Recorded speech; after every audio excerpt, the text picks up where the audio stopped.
Yo, what is going on? So this is US Bank Altitude Connect review.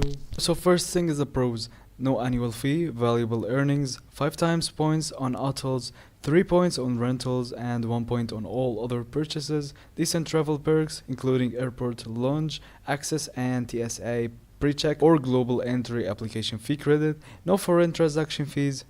Contactless payment capabilities, perks through the Visa Signature program. Other cons, there ain't no many cons, so there is limited redemption options, cap on earning for gas and electric vehicle charging purchases. Yeah, so that's all the cons. Is it suitable for travel beginners who want a straightforward reward program, and for those who frequently book prepaid hotels and car rentals through the Altitude Reward Center. Also individuals who want a no annual fee travel card with a decent travel perks. So to compare it to other cards, the US Bank Altitude Connect Visa falls short for its competitors' welcome businesses and redemption options, but still offers value for travel beginners.